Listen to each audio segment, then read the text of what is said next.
Hi BookTube. I'm here just to do a very quick video on some recent books that I finished, some books that I'm currently reading, and just to share with you some Christmas gifts that I got.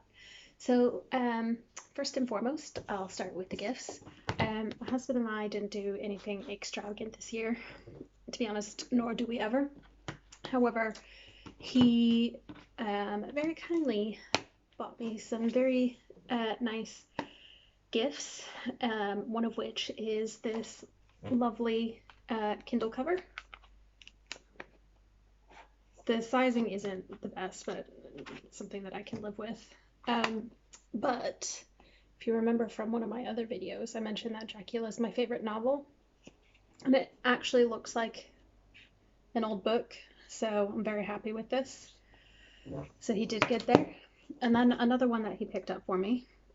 This has been on my list for quite some time, well, this year at least, is Ronald Hutton's The Witch.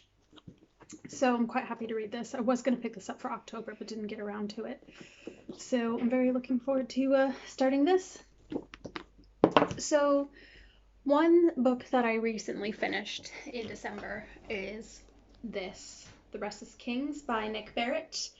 I enjoyed it. However, I did think that there were some confusing elements to it. So it focuses on Henry II, Richard the Lionheart, King John, Henry the Young King, and all of Henry II's kids and their relationships with one another.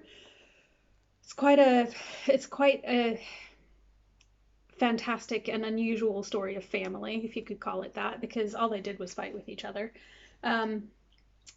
each other, sorry. And because it focused on each one individually, so Henry II, Richard, John, etc., etc., he started in unusual places for each of them.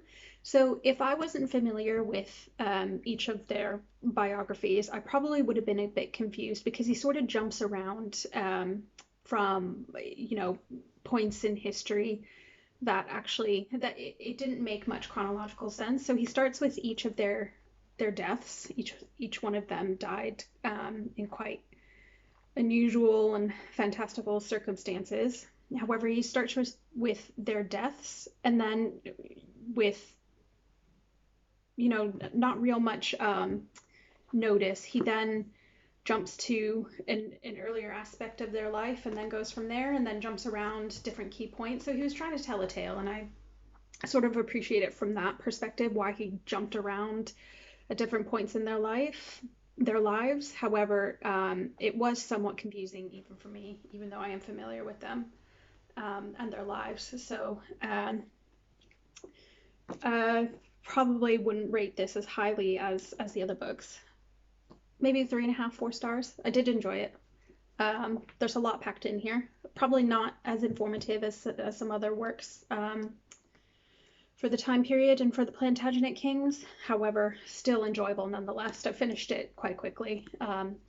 So, yeah. One that I'm currently reading, it is somewhat, it is quite contemporaneous, is The Greatest Night. This is another book that my husband picked up for me earlier in the year, which was really nice of him. Although, to be fair, I think he is more fascinated with the story than I was initially. So this is about William Marshall, the knight who was in the Plantagenet retinue. So he was employed by Eleanor of Aquitaine, who is Henry II's wife, and then he served Henry the Young King, Richard the Lionheart, and then John, and then as well as John's son, Henry III. So so I started this yesterday, and yesterday evening, and I'm already about 100 pages in. Had such an interesting childhood, William Marshall. There's so many. This is the point where history becomes more interesting than fiction for me, because there's so much that has happened in history where it's almost more. I find it more. I'm almost in more disbelief of what actually has happened in the past than in certain events that you see on television shows like Game of Thrones. There's points in this where I've raised my eyebrows just because there's so much violence in the medieval era that he's witnessed from the age of 5. I won't spoil it for anyone, but just very interesting, very just action packed, and I'm enjoying it. And I don't have a bookmark for this, so I'm save my page, so set it down like that. And then the other book that I'm currently reading, this is for Archaeology Book Club. It's called Inheriting the Past, and this is by Chip Colwell, and it's about Arthur C. Parker, who is one of the first professional archaeologists in the States. He's also one of the first Native American archaeologists, so he's Seneca, or part Seneca by birth. And it just discusses his struggle as someone who's half Seneca but also half white, what that meant for him personally in a field that was just finding its roots. Archaeology didn't actually become an academic profession until the earliest 20th century. You get what I'm trying to say. But also archaeology, as most of my viewers are probably familiar with, has such a tense relationship with Native Americans. At the time that he was born, it wasn't too far after the Indian Wars. Even to this day, there's so much struggle between archaeologists and Native Americans, and what ownership and authorship of the past means, and who actually has a say in how excavations should be done, and what sort of information we can obtain from sites in the States. It's quite by chance that I'm reading this at the minute, because I do have a conference coming up in a couple of weeks where the session that my co-host and I are organizing discusses how we can use ethnography with Indigenous populations, and all of the issues in relation to what sort of barriers there are that prevent Indigenous academics for their voices being heard in what's such a renowned white field.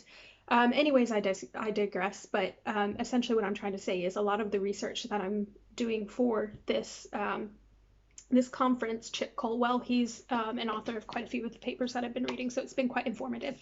So when I read this, I feel like I'm actually reading for pleasure, but I'm also killing two birds with one stone, because I'm also doing research for this conference that's coming up.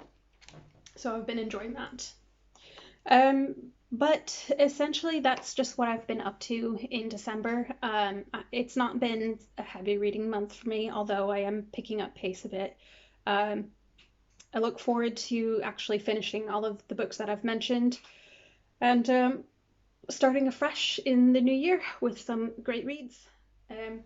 So that's everything. That was just a quick video. I hope everyone's well, and I hope you had a lovely Christmas, and have a happy new year if I don't see you before then.